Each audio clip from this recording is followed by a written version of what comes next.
তো যুবশক্তি প্রকল্প নিয়ে বড় বিভ্রান্তি যে কেউ বলছে জুলাই মাসের আবেদন শুরু হবে, আবার কেউ বলছে যে জুলাইয়ের 22 তারিখ থেকে আবেদন শুরু হবে, কেউ বলছে 25 তারিখ থেকে শুরু হবে, আবার কেউ বলছে সেপ্টেম্বর থেকে শুরু হবে। কিন্তু এই খবরগুলোর মধ্যে কোনটা সত্যি আর কোনটা সম্পূর্ণ গুজব, আজকের এই ভিডিওতে আমি সরকারি তথ্যের ভিত্তিতে পুরো বিষয়টা পরিষ্কার করে দেখাবো। তাই ভিডিওটি শেষ পর্যন্ত অবশ্যই দেখুন, না হলে কিন্তু ভুল তথ্য বিশ্বাস করে পরে সমস্যায় পড়তে পারেন। তো নমস্কার বন্ধুরা, আপনাদের সবাইকে স্বাগত জানাই।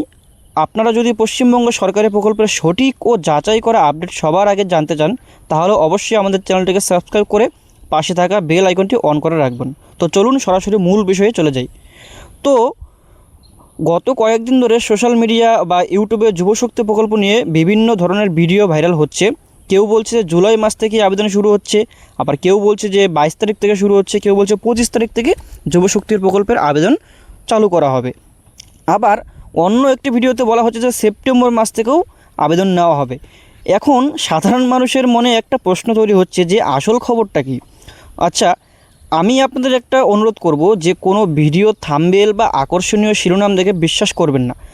কারণ আমি সরকারি সূত্র এবং অফিসিয়াল আপডেট খতিয়ে দেখেছি, এই মুহূর্তে সরকারিভাবে কোনো বিজ্ঞপ্তি প্রকাশ করা হয়নি যেখানে বলা হয়েছে যে জুলাই মাসেই 25শে জুলাই বা 22শে জুলাই বা সেপ্টেম্বর মাসে যুবশক্তি প্রকল্পের আবেদন শুরু হবে। সেটা কিন্তু বলেছিল সরকার যে অক্টোবর মাস থেকে চালু করা হবে, ঠিক আছে।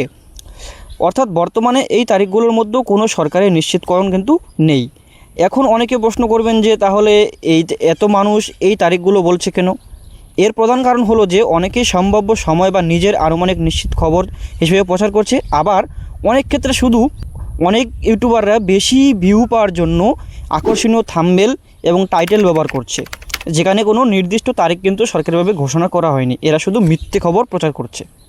কিন্তু সরকারি প্রকল্পের ক্ষেত্রে আমাদের সবসময় সরকারি নোটিশ, অফিসিয়াল ওয়েবসাইট এবং সরকারি বিজ্ঞপ্তির উপর ভরসা করা উচিত। আচ্ছা, মনে রাখবেন, কোনো প্রকল্পের আবেদন শুরু হওয়ার আগে সরকার সাধারণত অফিসিয়াল নোটিশ প্রকাশ করে এবং সেই নোটিশেই কিন্তু আবেদন কবে থেকে শুরু হবে, কবে শেষ, কারা আবেদন করতে পারবে, কী কী ডকুমেন্ট লাগবে, কীভাবে আবেদন করবেন, এই সমস্ত কিন্তু স্পষ্টভাবে উল্লেখ করা থাকে। যতক্ষণ না পর্যন্ত সেই অফিসিয়াল বিজ্ঞপ্তি প্রকাশ করা না হচ্ছে, ততক্ষণ পর্যন্ত কিন্তু কোনো নির্দিষ্ট তারিখকে সত্যি বলে ধরে নেওয়া ঠিক হবে না। তাই যদি কেউ আপনাকে বলে 25 জুলাই 22 জুলাই থেকে অথবা সেপ্টেম্বর থেকে 100% আবেদন শুরু হবে, তাহলে অবশ্যই তাকে জিজ্ঞাসা করুন সরকারি নোটিশ কোথায়। তাকে জিজ্ঞাসা করুন যে বানাচ্ছে ভিডিওগুলা, যে সরকারি নোটিশ দেখান তো দেখি যে এই তারিখ থেকে শুরু হচ্ছে। কারণ সরকারি নোটিশ ছাড়া কোনো তারিখই নিশ্চিত নয়। আর আমি নিজেও প্রতিদিন এই প্রকল্পের অফিসিয়াল আপডেট নজরে রাখছি। যে মুহূর্তে সরকারিভাবে কোনো বিজ্ঞপ্তি প্রকাশ করা হবে, আমি অবশ্যই সবার আগে আপনাদেরকে খবরটি জানাবার চেষ্টা করব।